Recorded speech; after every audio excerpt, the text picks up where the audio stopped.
Hoje eu vim vestido de Santa Ceia, pastor de Assembleia de Deus, porque eu apanhei tanto preparando essa palavra que eu não podia apanhar sozinho.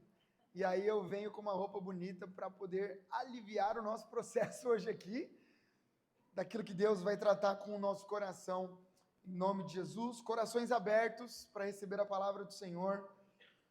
E vamos nessa.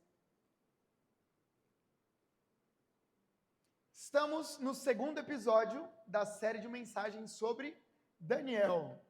Na semana passada nós começamos essa série especial falando sobre a vida desse homem e o tema foi mantendo o coração em dia. A gente falou sobre que tipo de conduta nós precisamos ter para que, assim como Daniel, nós sejamos capazes de manter o nosso coração em dia, mesmo em tempos de oposição. Mesmo na Babilônia, Daniel manteve o coração em dia, e o tema que a gente vai trabalhar hoje não é uma continuação daquele tema da semana passada, mas é o segundo episódio dessa série, e o tema de hoje é quando o sagrado é esquecido. Quando o sagrado é esquecido. Antes de seguir para o texto de hoje, eu queria trazer algumas informações importantes. Na semana passada a gente falou sobre o início da jornada ministerial de Daniel, lá na Babilônia. E sobre como, através da integridade daquele homem, daquele jovem, Deus usou para interpretar e ainda contar qual era o sonho de Nabucodonosor. Lembra? E aí, depois que isso acontece, depois de testemunhar esse milagre, se você perdeu esse episódio, você pode assistir lá no YouTube ou a gente manda lá no grupo do WhatsApp para você poder ouvir também. Mas a gente viu que depois que isso acontece, depois de testemunhar esse milagre, o rei Nabucodonosor, ele reconheceu que Deus, o Deus de Daniel, era o Deus verdadeiro. Foi ali que ele entendeu que o Deus de Israel era o Deus a quem ele deveria servir. Porém, o tempo vai passar e a história vai mostrar que, infelizmente, Nabucodonosor se perdeu de novo. Se perdeu no orgulho, se perdeu na soberba, se perdeu e, mesmo tendo vivido uma experiência tão profunda com o Senhor, ele deixa o Senhor para trás novamente. E aí, para corrigir o coração do Nabucodonosor, Deus faz algo que ele não tinha feito até então. Ele tira a sanidade do Nabucodonosor e faz com que ele se torne ou passe a comer entre os bois. Não é que ele virou um boi, mas ele perdeu a sanidade, ele perdeu o contato com o mundo natural, o mundo humano, dos seres humanos, e agora ele está comendo capim, literalmente, no meio dos bois. Até que o tempo passa, ele reconhece mais uma vez que Deus é o único digno de adoração, e Deus retira dele esse castigo, e ele termina a vida dizendo: só há um Deus para ser adorado, que é o Deus de Daniel, o Deus de Israel. Agora, o mais interessante dessa história é que toda vez que a gente fala sobre Nabucodonosor, pelo menos para mim, era assim, né? Comigo era assim. Falou de Nabucodonosor, eu já pensava em coisa ruim. Não conseguia pensar em nada bom. Mas o fim da história dele foi um fim legal. Foi um fim adorando ao nosso Deus, ao único Deus verdadeiro. Um homem que construiu uma história de altos e baixos, principalmente rodeado nessa área do orgulho, da soberba, mas que terminou bem. E aí a gente chega no texto que eu quero compartilhar com vocês hoje, porque o Nabucodonosor morreu. E quem assume o trono é um homem chamado Belsazar. O Belsazar agora é o rei, o sucessor do Nabucodonosor. Só que ao contrário do Nabucodonosor, que foi quebrado para reconhecer quem era Deus, o Belsazar decidiu ignorar tudo que já tinha sido revelado, e é sobre ele que a gente vai falar hoje, sem spoilers agora. Daniel capítulo 5, a partir do primeiro versículo. Daniel, capítulo de número 5, a partir do primeiro versículo.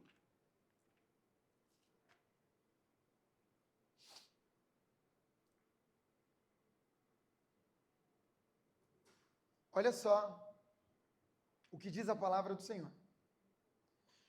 O rei Belsazar deu um grande banquete para 1000 dos seus nobres e bebeu vinho com eles.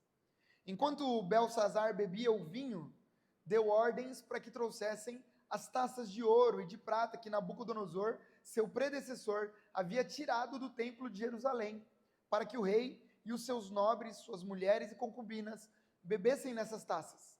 Assim trouxeram as taças de ouro que haviam sido tiradas do templo de Deus, em Jerusalém. E o rei e os seus nobres, suas mulheres e concubinas, beberam nelas.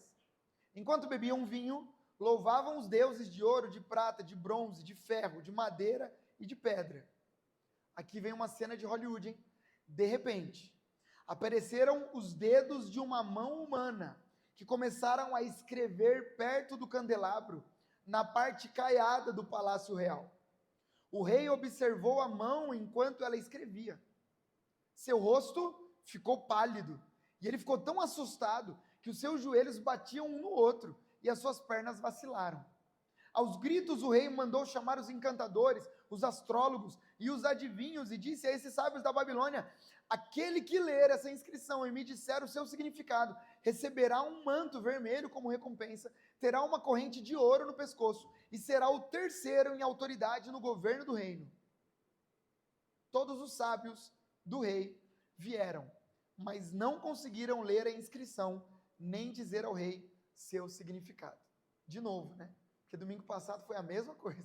O rei chamou e ninguém conseguiu traduzir o que estava acontecendo ali.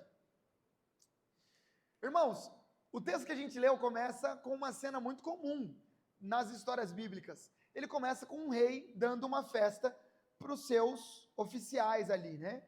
Oficiais de alta patente, líderes militares, líderes políticos. São 1000 desses homens que estão juntos com o rei ali nessa festa. Tudo ia relativamente bem, tudo normal, até que o rei toma uma atitude, uma decisão no mínimo absurda. Ele pede para que trouxessem para ele as taças que Nabucodonosor, o seu antecessor, pegou lá em Jerusalém, do templo do Senhor, e ele queria usar essas taças para beber vinho ali na sua festa. É importante lembrar que esses utensílios, eles eram sagrados. A gente não está falando de qualquer copo, está falando de qualquer taça. Eram taças sagradas, usadas no culto ao Deus de Israel. Era uma coisa tão absurda que nem o Nabucodonosor, nos seus tempos de arrogância e de soberba, tinha tocado nesses utensílios. Então, foi um ato não só profano, foi uma provocação direta desse rei ao povo de Deus e ao próprio Deus. O Belsazar, na sua arrogância, ele está transformando aquilo que era sagrado em um objeto de escárnio. E isso é muito triste, porque ele sabia da história. Ele sabia o que Deus tinha feito na vida de Nabucodonosor. Ele sabia de onde Deus tinha tirado o povo de Israel e como Deus trabalhou no coração do rei. Mas ainda assim ele escolheu ignorar toda a sua história. E é então no auge da festa que algo sobrenatural acontece. De repente, uma mão, não um anjo apareceu, não, só a mão. Imagina, irmãos, que cena, né? Uma mão que você fala assim, pô, ele ficou com medo. Quem não ficaria com medo, né, de uma mão assim? Ainda mais quem está fazendo coisa errada, né? Uma mão aparece na parte próxima ao candelabro e começa a escrever. Essa é uma foto da época, irmãos, que a gente conseguiu tirar, né? Esse é um pouco da cara do rei. E a mão começou a escrever atrás ali do candelabro. É interessante que não é simplesmente algo sobrenatural acontecendo, mas o texto diz que os dedos surgiram num lugar específico da casa, perto do candelabro, na parte mais iluminada do ambiente da festa. É como se, de alguma maneira, Deus estivesse escolhendo o lugar onde todo mundo pudesse enxergar. Para que ninguém tivesse a desculpa de dizer assim, pô, mas onde que foi? Onde que aconteceu? Não dava para menosprezar aquilo que estava acontecendo. O texto diz que o rei, que até agora estava se divertindo, devia estar cantando no karaokê, todo mundo comendo, bebendo, se divertindo. Agora ele está literalmente em pânico. Pálido, joelho batendo um no outro, a Bíblia diz, as pernas vacilando, e ele começa a gritar. E essa cena, irmãos, ensina algo profundo para a gente. Ei, muito cuidado, porque Deus pode permitir que o ser humano zombe por um tempo.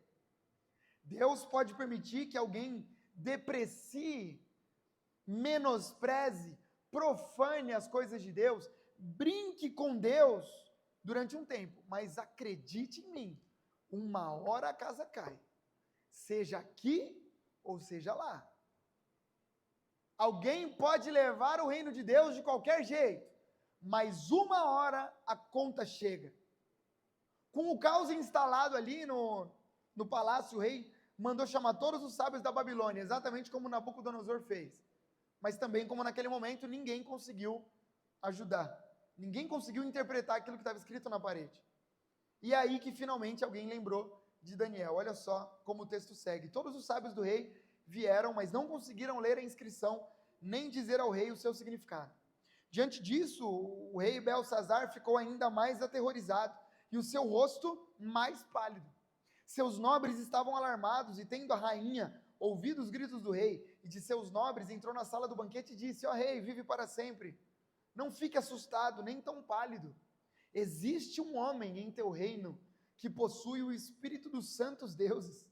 Na época do teu predecessor, verificou-se que ele tinha percepção, inteligência e sabedoria como a dos deuses. O rei Nabucodonosor, seu predecessor, sim. Olha como a rainha está tentando lembrar o rei de coisas que ele deveria já estar lembrando, né? O rei Nabucodonosor, teu predecessor, sim, teu predecessor, o rei, o nomeou chefe dos magos, dos encantadores, dos astrólogos e dos adivinhos. Em outras palavras, a rainha está dizendo: rei, pode ficar tranquilo, porque a gente já passou por isso alguns anos atrás. A gente já passou por esse tipo de situação, mas existe um homem aqui. Não é que existia, olha que interessante, né? A rainha não fala assim, existia um homem, não sei nem se ele está aqui ainda. Não, ela está falando, existe um cara diferente aqui no reino. Existe um homem de Deus. Um homem, na cabeça da rainha, um homem que tem o espírito dos deuses. Mas a gente já viu o Daniel falando, não é sobre os deuses, é sobre o único Deus de Israel. O Daniel, então, é trazido à presença do rei. Belsazar, apavorado, já chega tentando negociar. Fala: Daniel, é o seguinte, se você conseguir, meu amigo, você pega 1/3 do rei para você, do reino para você, eu te dou uma roupa, eu te dou um colar, eu te dou comida. E aí a resposta do Daniel vem certeira. Daniel capítulo 5, versículo 17. Rei, podes guardar os teus presentes para ti mesmo e dar as tuas recompensas para outro. No entanto, eu lerei a inscrição para o rei e te direi o seu significado. A impressão é que o Daniel não está à venda. A unção que o Daniel carrega não está à venda. Rei, não precisa me dar presente, não. Eu não sou usado por Deus porque você me paga. Eu não sou usado por Deus porque você vai me dar uma corrente de ouro ou 1/3 do reino. Eu não preciso disso. Eu vou ler para você, pode ficar tranquilo. E aí, com a firmeza de quem conhece o Deus que revela todos os mistérios, o Daniel jogou luz sobre a verdade que ninguém queria ouvir. O que estava escrito lá na parede, que a gente leu na imagem? Mené, mené, tekel, parsim. Mené, mené, tekel, parsim. Que significa, a própria Bíblia diz, mené, Deus contou os teus dias e pôs fim ao teu reinado. Tekel, foste pesado na balança e achado em falta. Parsim, o teu reino foi dividido e entregue aos medos e aos persas. Rei, Deus contou seus dias, seu reinado acabou. Você foi pesado na balança, você foi achado em falta. E agora esse reino que era seu vai ser entregue para os medos e para os persas. Difícil, né? A sentença foi lançada. O Belsazar achava que estava no controle, mas Deus tinha feito as contas. Ele foi pesado, foi medido e foi reprovado. E aqui talvez seja uma das coisas mais tristes que já aconteceu em toda a Bíblia. Porque aquele homem não foi pesado pelo seu povo. Aquele homem não foi pesado pelos seus amigos. Aquele homem foi pesado pelo seu próprio Deus. Foi pesado pelo Deus de Israel. O Deus que até alguns segundos atrás ele insistiu em profanar. O Deus que ele insistiu em menosprezar, pegando os utensílios do reino. Foi pesado, medido e reprovado pelo próprio Deus. Agora, aquele que zombou da história de Daniel, ignorou o Deus de Israel, ele não veria o sol nascer no dia seguinte. Porque o texto vai terminar de um jeito bem doloroso. Daniel capítulo 5, versículo 30. Naquela mesma noite, Belsazar, rei dos babilônios, foi morto. Esse seria o fim da história de Belsazar. Irmãos, você já me conhece e talvez esse não seja o meu estilo de sermão, mas o meu estilo preferido de sermão. Mas eu não posso pregar aquilo que eu quero simplesmente. Meu grande objetivo como pregador é pregar aquilo que Deus quer para a nossa vida. Por isso que eu disse, brincando, que Deus falou muito ao meu coração, bateu forte. E eu escolhi esse culto de ceia para poder partilhar essa palavra com vocês. Eu separei aqui, como de costume, 3 lições, que eu acho que facilita a nossa compreensão. 3 lições para a gente conseguir aplicar essa história no dia seguinte, na segunda-feira. Como que a gente aplica essa realidade para a nossa vida? A primeira realidade que eu encontro nesse texto é que reverência não é religiosidade. É resposta de quem reconhece a presença de Deus. Reverência. Hoje não está muito bonito para tirar foto, né? Mas a gente vai orar pelo irmão e principalmente pelo teto aqui, para ele se manter em nome de Jesus. Reverência não é religiosidade. É resposta de quem reconhece a presença de Deus. Eu disse aqui domingo passado, e quero repetir, um dos grandes problemas da nossa geração é a velocidade com que as coisas acontecem. A impressão que eu tenho é de que a gente acostumou com a velocidade. E a velocidade vai tornando as coisas descartáveis. Por exemplo, nós somos a geração do fast food. Então, antes, eu acho que a gente valorizava mais a comida, porque a gente tinha que fazer toda hora. Porque a gente tinha que, quer comer fora? Pega a fila. Pega o carro, vai no restaurante. Ah, mas não tem espaço. Não, fica aqui na fila de espera. Não, eu vou passar no drive-thru, entra na fila. E era a única possibilidade que a gente tinha. Então, a gente acabava valorizando um pouco mais. Mas hoje em dia é tudo tão fácil. Você compra, chega em casa, você reclama porque demorou para chegar, aí você reclama porque chegou rápido demais, aí a gente reclama porque chegou frio, a gente reclama porque chegou quente demais, porque vai virando coisa natural. Eu me lembro, quando eu era pequeno, e todos vocês passaram por isso também, porque eu não sou velho sozinho, quando eu era pequeno e a gente chegava o dia de alugar fita na locadora. Falava, nossa, sexta-feira era o dia mundial de locação de filmes. Porque você devolvia só na segunda. Às vezes até na terça. Você conseguia lá uma lambuja e falava, tá bom, pode devolver na terça. E aí era um momento, um culto ao filme. A gente preparava tudo. Falava, não, hoje é dia de assistir filme. Aí chegava lá, eu quero assistir aquele filme. E alguém já alugou. Só tinha aquele. Não é que a locadora tinha vários, né, pastor? Não tinha várias cópias. Alguém já pegou? Não, então você reserva para semana que vem, porque semana que vem é meu dia. Aí você pegava, chegava em casa, assistia o filme, e aí, a gente assistia o mesmo filme 2, 3 vezes. Por quê? Porque a gente valorizava, a gente degustava o filme, né? Aí rebobinava, para poder assistir de novo, e aí se devolvia sem rebobinar, multa! Não pode devolver sem rebobinar, porque como eu vou rebobinar todas as fitas aqui do Brasil, se vocês não rebobinarem para mim? Agora não! Sabe por quê, pastor? Que a gente não termina filme, às vezes eu até termino, mas série, você começa uma série, não, porque tem tanta aqui, perdeu a graça. Tem um monte.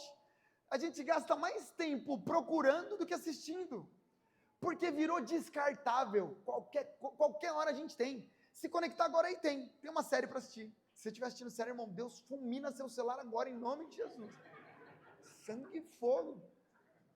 Porque aí você está lá, virou coisa comum. A impressão é que a gente valorizava mais o filme alugado. Por quê? Porque a gente pagava com o nosso tempo, porque era tudo muito rápido. E a impressão é que pouco a pouco isso vai sendo transferido para a nossa relação com Deus, com as coisas de Deus. Numa geração rasa que descarta as coisas com facilidade, é como se pouco a pouco as coisas de Deus fossem se tornando descartáveis também. Esse é um risco que pode atingir o nosso coração. O que antes era sagrado, agora foi usado para uma festa, para beber vinho com os amigos. E aí Deus nos traz aqui para lembrar que o que Ele espera de nós não é uma religiosidade fria, é reverência, porque a gente sabe quem Ele é. Só que a verdadeira reverência só nasce disso, quando eu reconheço que eu estou diante de um Deus, que é todo poderoso. Deixa eu confessar algumas coisas. Confissões de um pastor aqui, vou trazer toda vez agora. Sabe o que a gente tem que lembrar? Acho que foi a última confissão. O culto é lugar de entrega, não é lugar de consumo. Como que a gente chega até esse lugar? Como? Porque eu tenho a impressão de que no passado a gente chegava mais reverente. Não estou falando sobre reverência, não pode mais conversar, pelo amor de Deus, pode conversar, tem que chegar a conversar, cumprimentar, abraçar, senta e tal. Eu estou falando sobre o coração, como que a gente prepara o nosso coração. A impressão que eu tenho é de que os nossos antepassados, e até o nosso próprio antepassado aqui, de alguns anos atrás, era mais reverente com as coisas de Deus. A gente trazia a Bíblia, e a nossa Bíblia era toda riscada, e aí a gente sabia tudo, a gente decorava os lugares, a gente decorava a musiquinha. Hoje a gente só decora a senha do Gmail, da Netflix, do Amazon Prime, que cada hora é uma, e tem que ficar mudando. Uma tem exclamação, a outra não tem exclamação, a outra tem o cifrão, a outra não tem. E aí a gente não... Mas o texto bíblico a gente decorava, tinha batalha bíblica. A gente falava assim, ó, o que está escrito em João capítulo 17, versículo 1. Aí saiu o adolescente correndo igual um maluco lá do fundo, pegava o microfone e falava o que estava. A gente amava mais as coisas de Deus. Irmão, hoje é culto de ceia, deixa eu falar uma verdade aqui. Deixa eu falar primeiro dos outros, depois eu falo da gente. Sabe por que hoje está mudando o horário do culto lá em Santos, né? Vocês viram? A das Santos, o culto era das 9 às 11, das 11 à 1. Agora mudou, agora é das 9h30 às 11h30, e das 11h30 à 1h30. Por que mudou? Porque a lua, não tem nada a ver com a lua. Mudou porque as pessoas não chegavam no horário. Simples assim. Aí elas iam chegando, chegava às 9h30, então vocês querem chegar às 9h30, a gente muda o culto para 9h30, agora eu quero ver. Aí vão chegar às 10. Porque tem a ver com a reverência do coração. Agora falar de nós. Irmãos, às vezes tem gente que fez do atraso um estilo de vida. Não é que você atrasa porque acontece. O bebê faz cocô bem na hora que a gente ia sair. Aí você acordou, perdeu a hora e acontece, faz parte, o atraso acontece. O problema é quando o atraso se torna um estilo de vida. Olha para a sua história, parece que você chega atrasado no culto, mas você chega atrasado no trabalho, você chega atrasado no mercado, você chega atrasado para buscar seu filho, e aí tudo vira um atraso. A pergunta é, onde foi parar a reverência com as coisas de Deus? Onde foi parar aquele sentimento que a gente tinha de que o culto de ceia era o culto do mês? O chamado de Deus para hoje, para nós hoje, é um chamado à reverência. É para lembrar que o Deus a quem nós servimos não pode ser tratado como um acessório da nossa vida. E que apesar, mas a Adai é uma igreja atualizada. É uma igreja atualizada, mas tem nada a ver uma coisa com a outra. Mas pintou a parede de preto. Então, mas o que tem a ver? Não é porque a gente atualizou a cor da parede, não é porque a gente atualizou o jeito de falar, que a gente vai perder a reverência. Não pode. Servimos a um Deus que está entre nós. Não é o Lula que está aqui, não é o Bolsonaro, não é o nosso amiguinho da escola. É o Deus de Israel que está no nosso meio. O Todo-Poderoso, aquele que tirou você do inferno e vai levar você para o céu. Por isso que a gente não pode entrar de qualquer jeito. Interessante que quando o Belsazar manda trazer as taças sagradas para a festa, ele não está só bebendo vinho, ele está zombando, está afrontando. Ele está dizendo, esse Deus aí que vocês veneram não me assusta. Eu faço o que eu quiser com as coisas dele. E aí o céu responde à altura. Porque ouça bem aquilo que eu vou dizer. Deus pode até permitir zombaria, pode pôr, por um tempo, mas a sua glória jamais será desonrada. Deus pode até permitir zombaria por um tempo, mas sua glória jamais será desonrada. Quem sabe essa palavra aqui seja para alguém uma palavra de juízo, para alguém que está brincando com as coisas de Deus. Você faz as coisas, você vem para o culto, você bebe a ceia como se fosse suco qualquer, como se fosse um pão qualquer, uma bolachinha qualquer, e amanhã você está na fila dos zombadores, dos escarnecedores, achando que porque, Deus nunca fez nada, não vai fazer. Vai fazer sim. Uma hora pode ser que a mão dele venha contra você. Essa é uma palavra de juízo para nós, irmãos. Alguém que está aqui hoje, mas quando sai, insiste em brincar com as coisas de Deus, está carregando o pecado de estimação a vida toda. Gente que continua achando, porque Deus nunca fez, não vai fazer. O Belsazar brincou, mas aquela seria a última vez. Nunca mais ele brincaria com as coisas de Deus.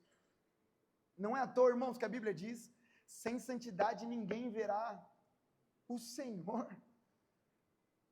Não é uma questão de religiosidade. Estou falando aqui sobre roupa, não estou falando sobre aqui jeito da gente fazer as coisas, não. Estou falando sobre reverência do coração. Sem santidade a gente não vê o Senhor. Sem santidade tudo que você está fazendo vai ficar para trás e não vai servir de nada. É consciência de que aquilo que é consagrado não pode ser usado de qualquer jeito. Ei, quantos aqui foram consagrados ao Senhor? Digam amém. Então você não pode usar seu corpo de qualquer jeito. Você não pode usar sua mão de qualquer jeito. Seu olho não pode ficar vendo qualquer coisa. Sua mente não pode ficar acumulando qualquer coisa, não. Sua boca não pode falar, ah, pastor, mas é que eu estou sendo tratado. Então seja tratado logo. Em nome de Jesus. Que eu não sei quanto tempo mais Deus vai permitir que o mundo brinque com aquilo que é sagrado, mas eu sei que uma hora a conta vai chegar. E a minha oração é que o Senhor encontre reverência dentro de cada um de nós, quando isso acontecer em nome de Jesus. Que reverência não é religiosidade. Reverência é a gente reconhecer que nós estamos diante de um Deus verdadeiro. A segunda lição que esse texto me ensina é que repetir erros antigos não é ignorância. É desonra mesmo a tudo que Deus já ensinou. Repetir os erros antigos, pastor, eu repito porque eu sou ignorante. Não, você já não é mais ignorante. Está repetindo que você está desonrando aquilo que Deus já falou. Existe um provérbio muito conhecido que diz que o inteligente aprende com seus erros, o sábio com os erros dos outros. O Belsazar não era um homem sem referência. Não é que ele começou a ser rei, o primeiro rei, não. Ele já tinha visto o que Deus tinha feito na história de Nabucodonosor. Ele sabia o que Nabucodonosor fez de errado, ele sabia o que Nabucodonosor fez de certo, e ainda assim decidiu voluntariamente menosprezar tudo isso. Ele tanto sabia que o próprio Daniel disse para ele, Daniel capítulo 5, versículo 22, tu sabias de tudo isso, mas não te humilhaste, exaltaste a ti mesmo contra o Senhor dos céus, trouxeste as taças do templo, louvaste deuses de metal e pedra, mas não glorificaste o Deus que sustenta o teu fôlego. E é justamente isso que torna sua atitude ainda mais grave, irmãos, porque o pecado dele não foi impulsivo, foi intencional. Não é que ele pecou sem querer, ele pecou intencionalmente. Não era um ignorante, ele sabia da história. E aqui está mais uma lição para o nosso coração. Quando nós repetimos erros antigos que Deus já corrigiu no passado, o nome disso é desonra. É zombar da paciência de Deus. É zombar da longanimidade de Deus. Longanimidade é o fato de Deus demorar para ficar irado. E aí, porque Ele demora para ficar irado, a gente se acha no direito de continuar fazendo aquilo que a gente sabe que não deveria fazer. Eu estou pregando para a gente que talvez Deus te tirou das drogas, mas você está sempre ali andando, esperando cair. Deus te tirou e olhou para você e falou assim, cara, você não vai mais ser um mentiroso, mas você está sempre flertando com a mentira. Você viu seu avô cair, você viu seu pai cair, e agora você está querendo cair no mesmo lugar. Sinto te dizer, você não tem o direito de errar nos mesmos lugares que seus antepassados. Não tem. Desculpa, você não tem. Porque não vai ser ignorância, vai ser desonra ao nome do Senhor. Porque o problema não é falta de aviso. Lembra o exemplo que eu sempre dou aqui, né? A pessoa que gosta de andar em cima do muro, aqui, ó, no limite. Tem uma história de um cara que ele estava sentado no muro. E aí, eu vou parar de contar a história, que eu fui parar no Worship Fails essa semana, por uma história que eu contei para vocês. Aí, mas essa história é boa. Tinha um rapaz em cima do muro. Aí ele estava sentado. Aí de um lado estava o anjo. O anjo falando, rapaz, vem para cá. Desce desse muro, cara. Vem pro meu lado. Vem para cá. Meu, olha, desce daí. Não vai dar coisa boa. E do outro lado estava o Satanás. Aí o Satanás jogando tigrinho de boa, tranquilão lá. Sei. E o rapaz olhava para o outro lado e o anjo, rapaz, desce daí. Pula para cá, meu irmão. Pula para cá, aí não é seu lugar. Desce para cá. E o Satanás na tranquilidade lá de boa. Aí o cara achou estranho. Ele falou, pô, meu, de um lado o anjo quer que eu desça e o Satanás não quer que eu vou para lá, não. Aí ele perguntou para o Satanás, falou, seu Satanás, e aí, o anjo está aqui doido para que eu vou para lá, você não vai me chamar para ir, não? Aí o Satanás falou, não, tá tranquilo, o muro é meu. Tá em paz, você já tá do meu lado. Tá tudo certo. Por isso que eu não preciso ficar te insistindo. E aí tem gente que fica o tempo inteiro aqui. Não, mas até onde que eu posso ir? Não, até onde? Não! Vai repetir os mesmos erros que você cometeu. Ei, Deus livrou você. Talvez até algum tempo atrás você estava perdido em casa de aposta, estava perdendo dinheiro com um monte de coisa, um monte de besteira, estava perdido no alcoolismo. É para lá que você quer voltar? Será que está faltando aviso de Deus? Até um tempo atrás seu casamento estava só o coió, aí Deus restaurou, e aí você volta a fazer as mesmas coisas que levaram o seu casamento para aquele lugar. Será que é isso que Deus tem para você? Deus nos trouxe aqui nessa manhã para dizer, ei meu filho, minha filha, eu não quero ver você caindo nos mesmos erros. Eu te ensinei, eu te avisei, eu mostrei com amor e graça. Por favor, não espere que a minha mão escreva na parede da tua vida também. Uma palavra dura, mas é a verdade, porque se Deus já falou com você em alguma área da sua vida, não ignore. Se Deus já te deu sinais, se você sabe que é cilada, não ignore a voz de Deus. Se você sabe que é perigoso brincar com isso que você está brincando, não ignore, porque a queda virá. Repetir erros antigos depois de tudo que Deus já fez, não é só falta de atenção, irmãos, é falta de temor. Eu estou pregando aqui para crentes velhos, crentes novos, crente que acabou de se converter, você não tem mais direito de errar, já está ouvindo a palavra agora, não tem mais, não pode. Você olhou para os seus, desculpa repetir, talvez precise alguém ouvir. Ontem eu fui pregar numa igreja lá em Valinhos, e aí meu pai foi junto comigo, passei 2 horas com meu pai indo, para voltar foi mais rápido, 1h40 para voltar, e a gente foi conversando. Eu quero ouvir o que meu pai tem para dizer. Quero ouvir. Eu estou ouvindo há 33 anos e ele fala bastante, igual eu, assim.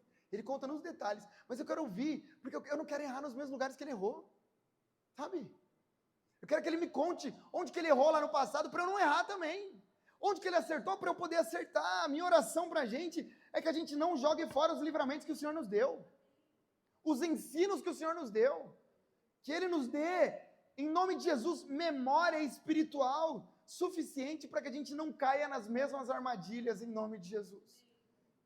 Porque repetir erros antigos não é ignorância, é desonra. A terceira e última lição que esse texto me ensina é que relevância não nasce de exposição, mas da fidelidade cultivada longe dos holofotes. Relevância não nasce da exposição. Desculpa.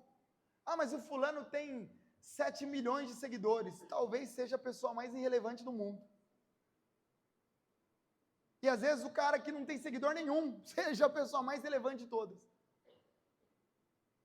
O que eu acho impressionante nesse momento da vida de Daniel é que, mesmo esquecido, nada mudou na sua espiritualidade. Sabe o que divide? Se você for olhar, os teólogos defendem isso, né? O Nabucodonosor morreu. Até essa cena que a gente leu, leva mais ou menos de 20 a 30 anos. De 20 a 30 anos, não dá para bater o martelo. São 20 anos que Daniel está esquecido. 20 anos que o Daniel está lá. Sem púlpito, sem visibilidade, porque o próprio rei não lembra dele, não sabe quem ele é. A rainha tem que lembrar. Mas em nenhum momento o Daniel abandonou a sua posição como servo de Deus. Quando Deus precisou, ele está pronto. Eu fico imaginando a gente aqui, você é na ADAI, aí você chega aqui na nossa igreja, aí você serve. Durante um tempão você serve. Você prega, você canta, você serve no staff, você vai servindo. E todo mundo te conhece. Ah, o João, eu conheço, o João da ADAI, conheço. Pô, o João serve pra caramba lá. Aí de repente, pum, ninguém lembra mais de você. Você é esquecido. Ninguém te chama para pregar, ninguém te chama para servir, ninguém te chama para visitar, ninguém te chama para fazer nada. Durante 20 anos, qual seria a nossa postura? Será que nós seríamos encontrados entre aqueles que diriam assim, pô, se ninguém me chama, eu não sou mais útil aqui, eu vou embora.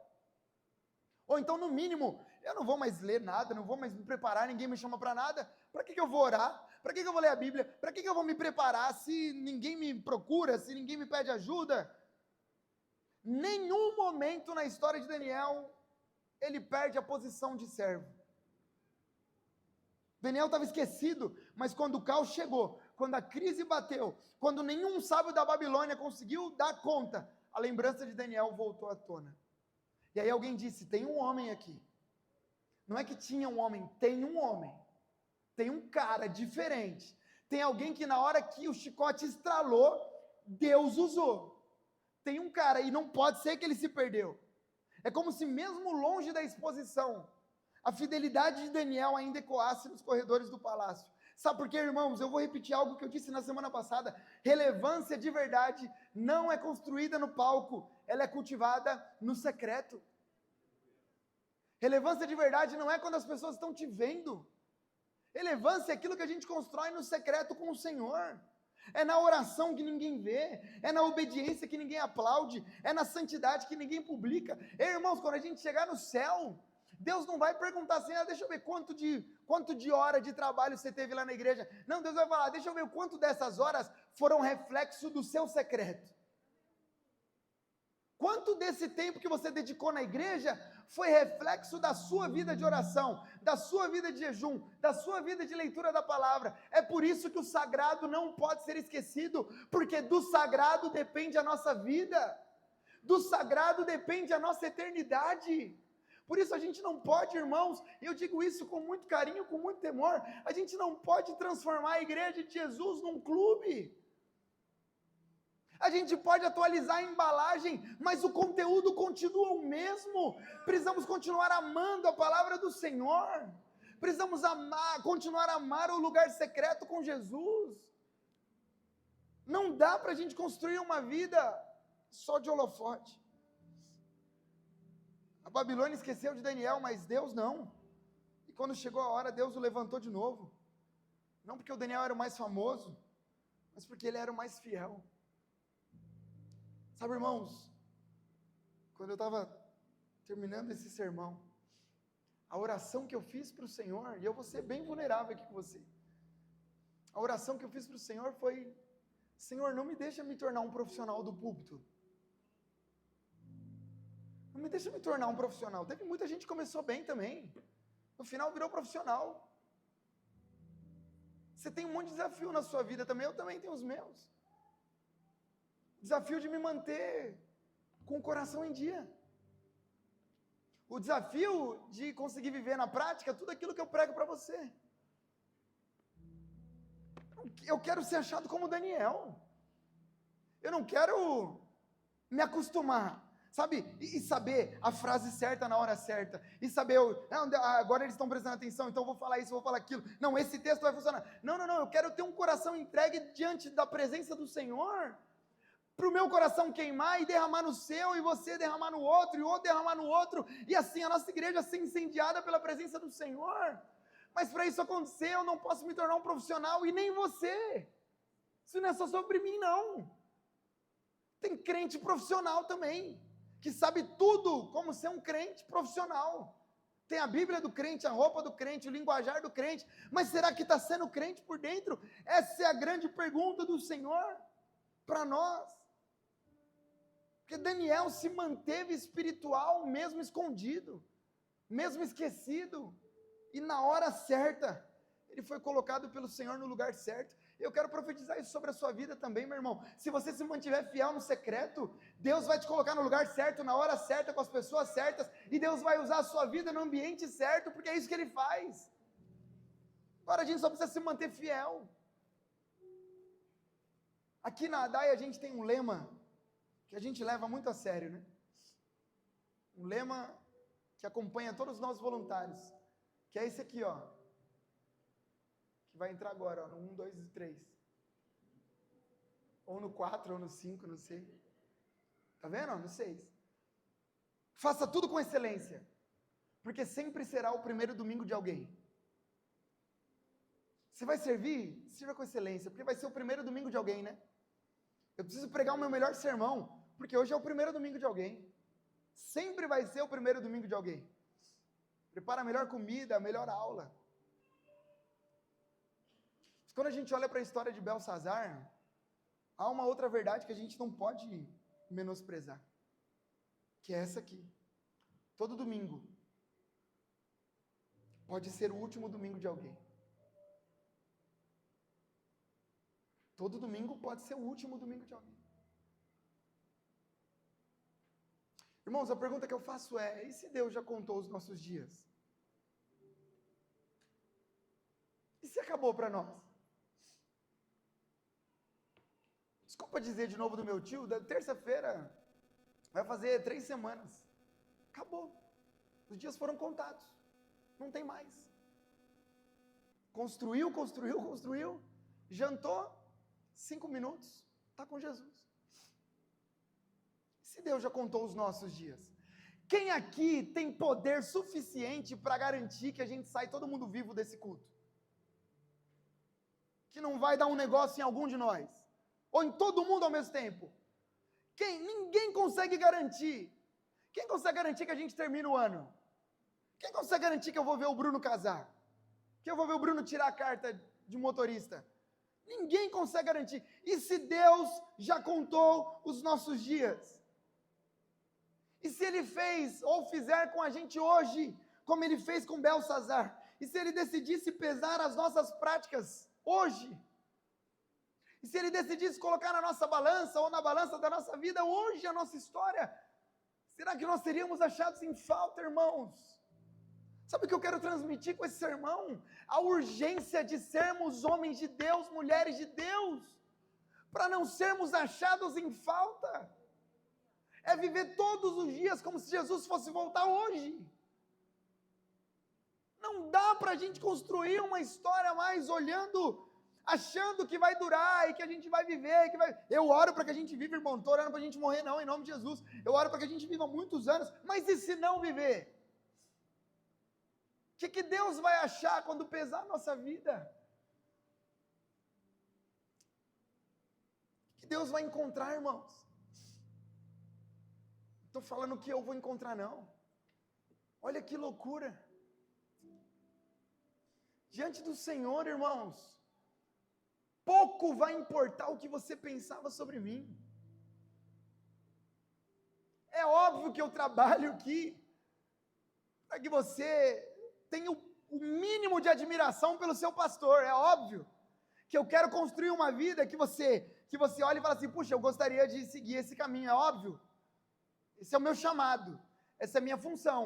Eu preciso fazer isso. Preciso construir uma vida digna com a minha esposa, com meu filho, com a igreja de Jesus. Eu preciso, é o básico. Mas quando eu chegar no céu, Deus vai olhar para mim e falar assim: Diego, beleza, vamos ver agora como era no secreto. Vamos ver como era o Diego. Não, pastor, mas, Senhor, mas as pessoas me amavam. Diego, vamos ver se elas amavam pelo motivo certo. Irmão, quando você chegar no céu, vai ser igualzinho. Igualzinho. A minha oração hoje é muito simples. Que o Senhor não encontre em nós performance. Que o Senhor encontre em nós vida. Vida. Vida com Deus. Ei, você que entrou aqui brincando com o Senhor. Ah, meu irmão, arruma a casa. Arruma a casa porque a gente não sabe quanto tempo a gente tem. Talvez você está achando que vai dar tempo de arrumar e a gente não sabe se vai dar.